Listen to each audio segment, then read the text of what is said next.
بسم الله الرحمن الرحيم. يا أيها الناس اتقوا ربكم إن زلزلة الساعة شيء عظيم يوم ترونها تذهل كل مرضعة عما أرضعت وتضع كل ذات حمل حملها وترى الناس سكارى وما هم بسكارى ولكن عذاب الله شديد.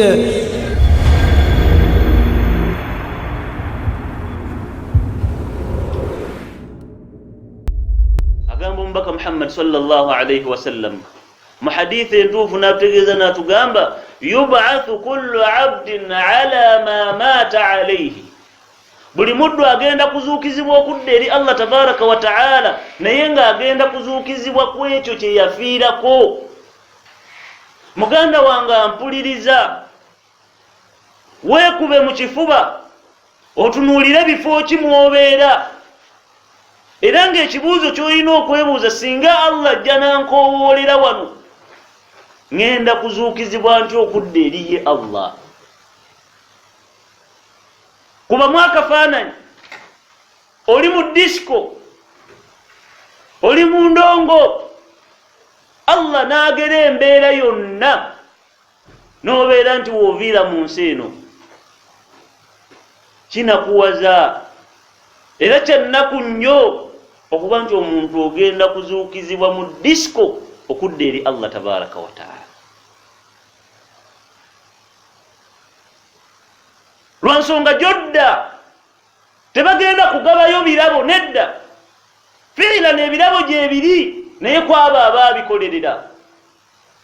Ozze wafiira mu mbeera eyo mozuukiziddwa okudda eri Allah tabaraka wa ta'ala, abafu ogenda kuyimirira otya mu maaso ge Allah? Mbeera nzibu era nzito nnyo. Nabbi sallallahu alayhi wasallam tulabe mu hadithi atutegeezeza n'atugamba nti yub'athu kullu 'abdin 'ala ma mata alayhi, buli muddu agenda kuzuukizibwa ku ekyo kye yafiirako. Twegendereze nnyo bifo ki mwe tubeera, twegendereze nnyo wa we tumalira ebiseera byaffe. Lwansonga osobola okuba oli ku beach nga wooli abaliwo bonna bambadde bwereere, Allah tabaraka wa ta'ala ajali n'agireeteraawo. Kubamu akafaananyi ng'ozuukizibwa okudda eri Allah tabaraka wa ta'ala, naye nga kifo w'ozuukizibwa n'omulimu gw'ozuukizibwako mulimu gwa kujeemera Allah tabaraka wa ta'ala.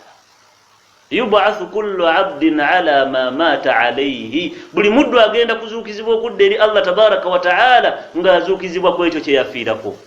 Wa minhum, ate mu bitonde mulimu man yub'ath, waliwo abagenda okuzuukizibwa okudda eri Allah tabaraka wa ta'ala wa batnihi muntafikha, ng'embuto zaabwe nnene nnyo.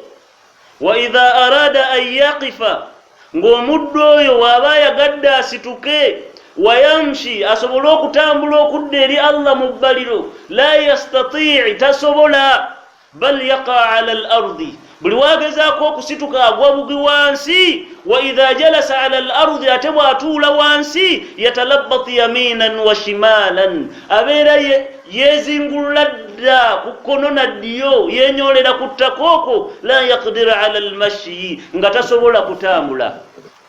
Be baliwo abo, haulai aklatu riba, be babaali ku nsi nga bo bawangaalira ku riba.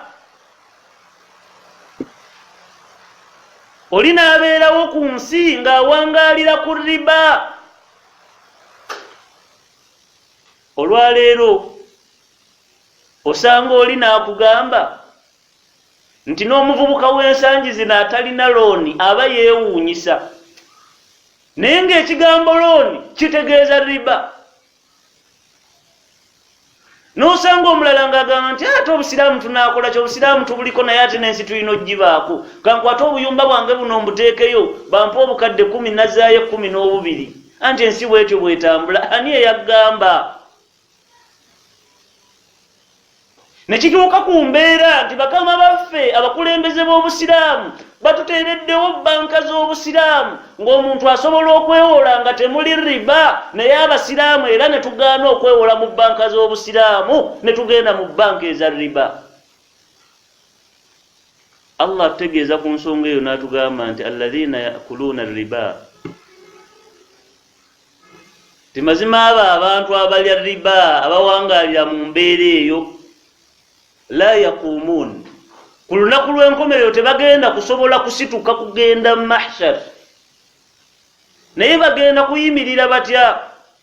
illa kama yaqumu alladhi yatakhabbathu ash-shaytaanu min al-mas, abantu abo bagenda kufaanaganako ng'omuntu ng'amajinni gamukutte, bw'asituka bw'agwa. Eyo embeera tugimanyi, embeera eyo efaanaganako bwetyo. Abantu abo bagenda okubeera ku lunaku lw'enkomerero. Lwaki? dhalika, lwa nsonga liannahum, abantu abo qaalu, bagamba innama albayi'u mithlu riba, bagamba nti okugulaana kuno okwa bulijjo kye kimu ne riba, tebirina njawulo. wa ahalla Allahu albay'a wa harrama riba, Allah tabaraka wa ta'ala yatukkiriza tugulaane, naye ebya riba ebirimu ennyongeza nedda. Owaaye enkuwola 2 njagala 25 nedda.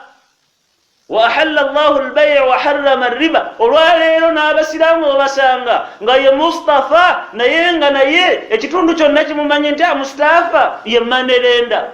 wa ahalla Allahu albay'a wa harrama riba, ojje weegendereze, tosobola kuwangaala ng'owangaalira mu riba n'owangaala obulamu obweyagaza. Kalla, abawangaalira mu mbeera eyo era b'osanga olwo ssente zaatikka munne ku ezo zaamuwadde, amaliriza atutta omusingo gwa munne. Ogenda kweyagalira otya mu kintu kya munno ky'otutte mu mbeera ey'obulyaza amaanyi eyo?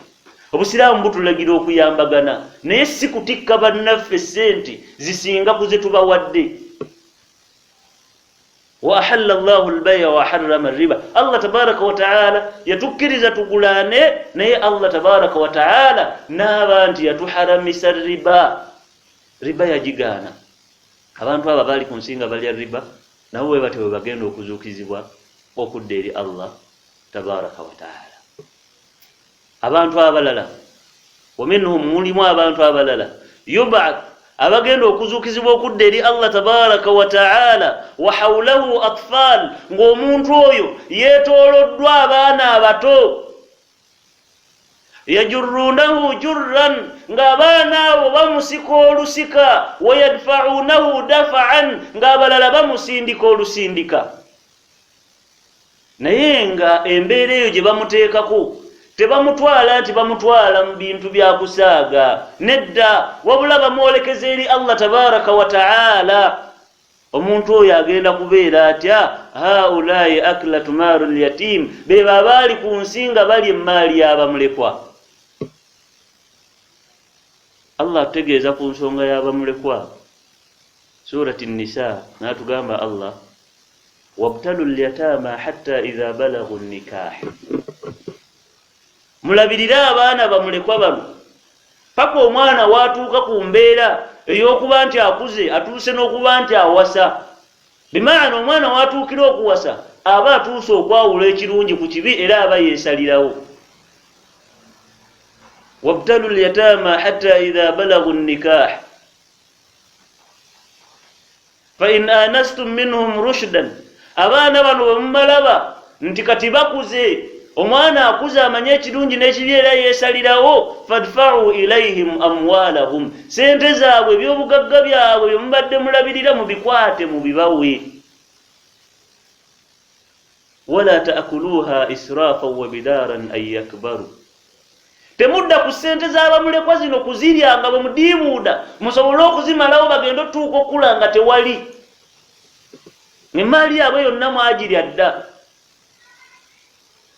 faman kana ghaniyan falyasta'fif, bw'oba okwasibwa emaali y'abamulekwa ng'oli mugagga tolina bwetaavu kuyo, gireke, kuuma nkuume. waman kana faqiran ate bwomoji kwasibwanga oli mwagwe embeerayo naawe embi falyakul bilmaruf bwoba otoddemu toolamu mu mbeera esingayo okubeera ennungi. faidha dafatum ilaihim amwalahum abaana bano bwe baba bakuze nga kituuse ekiseera ekyokubaddiza emmaali yaabwe mu gibawe babeere nti be bagyetambuliza faashhidu alaihim muleete abajulizi babeerewo nga mubakwasa ebyobugagga byabwe. wakafa billahi hasiba kimala bumaze okuba nti Allah tabaraka wa taala yajja okubala ggwe ng'olwaleero emmaali y'abaana ne bw'ogibawanga olina by'okumpanyiza oyinza olowooza nti bano abaana obakwese tebategedde. wakafa billahi hasiba Allah ye mubazi we yagenda okubala ku byonna. ayawo nnyingi nnyo zoogera ku bamulekwa naye aya gyenja okumaliriza nayo ku nsonga eyo Allah agamba inna alladhina yakuluna amwala alyatama dhulma mazima abo bonna abali mmaali y'abamulekwa nga bagirya mu ndi ey'obulyazaamaanya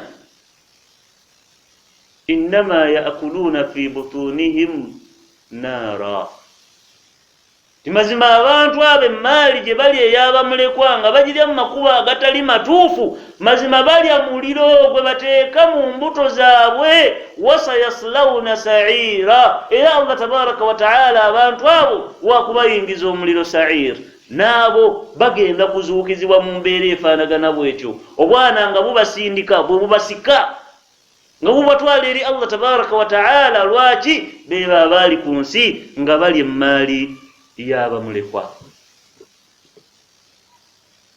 bwe kijja ku nsonga y'okuzuukira nga bwe tulabye bangi bagiwakanya nti teriiyo naye Allah tabaraka wa taala ategeeza mu Qur'an olwaleero abawakanya okuzuukizibwa okudda eri Allah okutubala tekisoose lwaleero. Allah ategeeza mu Qur'an n'atugamba nti za'ama alladhina kafaru an lan yub'athu abawakanya abakafiiri bawakana ne bagamba nti ffe ebyokuzuukira tebiriiyo. qul bagambe gwe Muhammad bala kituufu wa rabbi era obalayirire nti mu linnya lya Allah w'omuleezi wo latub'athunna mujja kuzuukizibwa thumma latunabba'unna bima amiltum then oluvannyuma Allah alyoka abategeeze ebyo bye mwakola. kuzuukizibwa bangi bakuwakanya naye nga kutuufu gye kuli. kamalirize ne hadithi ya Abi Hurayra radiyallahu anhu. Abi Hurayra radiyallahu anhu ategeeza mu hadithi entuufu ng'agijja ku Mubaka Muhammad sallallahu alayhi wa sallam. Nabbi sallallahu alayhi wa sallam agamba nti qaala Allahu ta'ala owekitiibwa Allah tabaraka wa ta'ala yagamba kadhabani ibn adam yannimbisa omwana Adamu washatamani ate n'okunvuma nanvuma walam yakun lahu dhalik naye ng'ate mwana wattu teyandikoze ekyo teyandinnimbisizza yadde okunvuma. fa amma takdhibuhu iyaya okunnimbisa kw'omwana Adamu kwe yannimbisa fa qawluhu kyekigambo omwana Adamu kyagamba la yu'idani Allahu kama bada'ani Allah si wa kunzizaawo era tasobola kunzizaawo nga bwe yankola mu kusooka. walaysa awwalul khalq bi ahwana alayya min i'adatihi ng'ate omwana Adamu si kyekitonde ekisoose nti kizibu nnyo okubeera nti nkizzaawo. kitegeeza omwana Adamu buli lw'olimbisa n'ogamba nti ebyokuzuukira tebiriiyo olwo nno Allah tabaraka wa ta'ala oba omulimbisizza.